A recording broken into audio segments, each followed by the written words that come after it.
Hindi naman tayo, magkano naman tayo, magmumugay naman tayo. Ayan, sobrang ingay ng ano. Sobrang ingay ng mga alaga dito. Gawin ng alaga pag nakakita ng pagkain.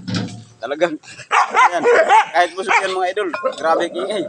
Mga ano, ayaw ko lang, mobile vision ba ito? Kaso kay, wala tayong magagawa kasi ano, tawag ito, talagang, kailangan, hindi natin na, pero mga idol, tingnan nyo naman yung ano, yung kalamansi, ay yung ano, grabe, daming bulaklak. Ano yan, yung ano ba yun, yung, sweet, ano ba yun, tawag ito, ano yan, yung, tawag ito, ano ba yun, yung ket-ket yan mga idol, ang ano pala, nabubuhay pala yan dito, yung ket-ket na yan. Ay mga idol, sobrang dumi ng kaldero natin tapos kakamay na lang natin kasi ano. Eh sayang naman na ano. Maghugas din naman ng kamay. Mag-ano tayo nga. Pero mga idol, magkakamay ako dahil yung ano ngayon, yung ulam ngayon ay ano. Tawag daw. Tingnan niyo yung ulam mga idol. Kaya kailangan talaga magkamay. Ayan o. Kadalasan talaga mga idol. Ano kaya mga idol kung ano, kung pwede kaya natin i-suggest yung ano, yung magbebenta ng ano nung isda, yung bangus na walang ano, walang buntot kasi pag ano mga idol. Laging nahuli lahat ng ano mga idol, lahat ng na ano ko na ano, pag ako nahuli sa pagkain, talagang buntot lagi nahuli.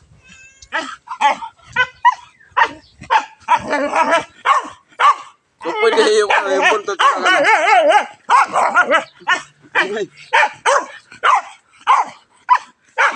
Pwede yung ano, yung tawag ito. Pwede lang yung bangus walang ano, walang buntot. Kasi ano idol eh, nakakapagod eh.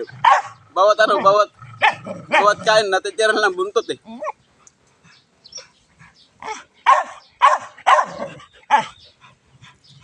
Parang maswerte pa pag ano, pag ulo mo direct.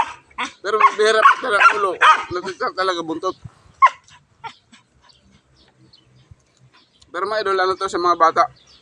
Kasi sobrang dami talaga ng tinik. Kaya ito ang iniwasan ng lahat. Kasi siyempre masarap na nga yung kain. Tapos maghihimay ka pa. Diba?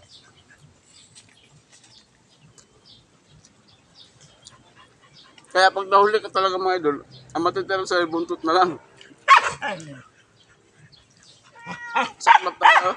Ayun, kasi ano, hindi ka talaga makakain ng maayos. Ano?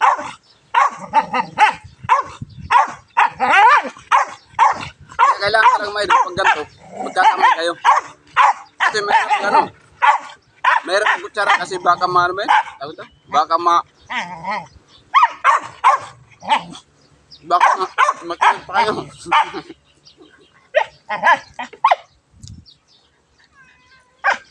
Ano yun mga idol, galit na galit kasi ano, kahit busog na, ganyan pa rin siya.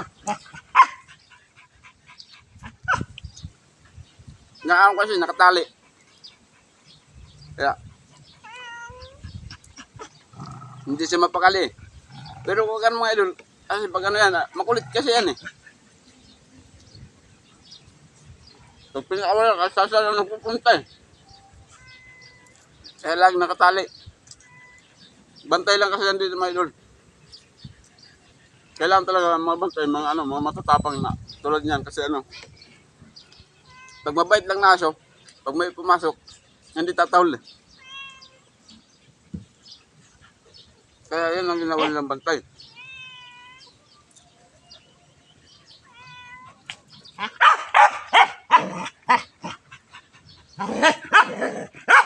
Ang dami yun.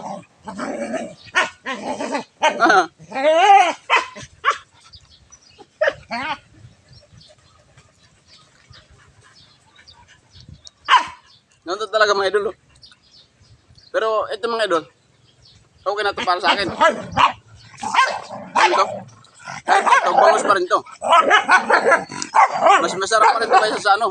Mas masarap pa rin ito kaysa sa tilapia. O sa, hindi, tilapia, masarap eh. Mas masarap pa rin ito kaysa sa ano. Hindi natindihan.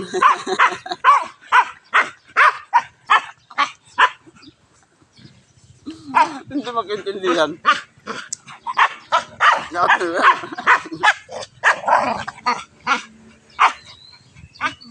Pasensya na kayo mga idol sa vlog ko kasi ano. Tapos Talagang galit na galit siya eh. Kahit balik no. Ano. Ganyan kasi yan, kasi galit na galit siya kasi yung mga aso nandito sa akin eh. Ano kayo eh, stiloso kasi yan eh.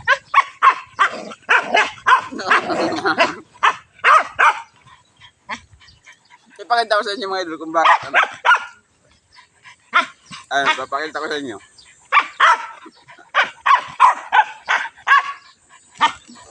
Ano? Galit na galit siya.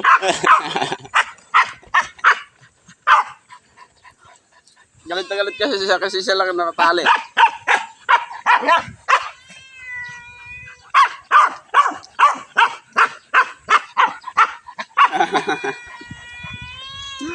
Lumalabas na tila niya. Sabi yung marunong. Ang gantong lugar mga idol talaga napakatahimik pag mag-isa ka lang. Kaya nakakatakot matulog sa gantong lugar kasi mag-isa lang. Kaya ako hindi ako natutulog dito eh.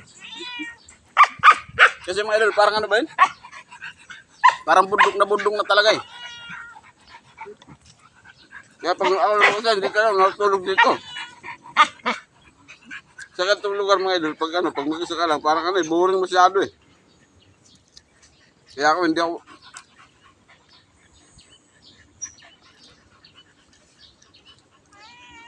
hindi talaga mapatulog sa kantong lugar. Kahit puno pa ng ilaw to. Mas maganda rito mga idol matulog pag may mga kasama. Kasi alam na, pag gabi, ang dami siguro multo rito.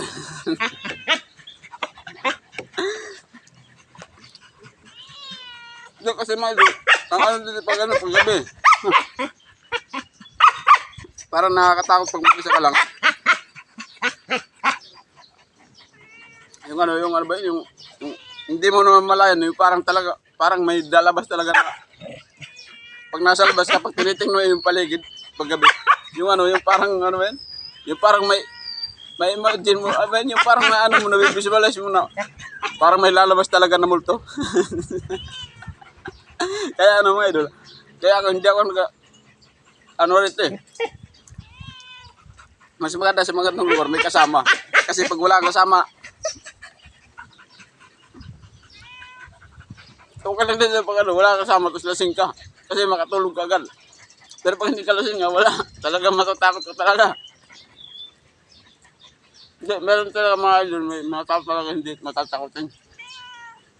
Pero ako mga idol, talagang natatakot ako sa ganyan. Kaya hindi man lang mapatulog sa gantong lugar. Maganda rin ito may pag-araw kasi napaka-peaceful talaga mga idol. Talagang ang lamig ng dito, ang lamig ng hangin. Ang ganda ng kapaligiran kasi mga idol ayun. Kasi may mga tanim pa. Kaya napakaganda rin ito mga idol pag halimbawa pag-araw. Sabi ang ganda rin ito eh. Napakasarap magtambay-tambay rin ito.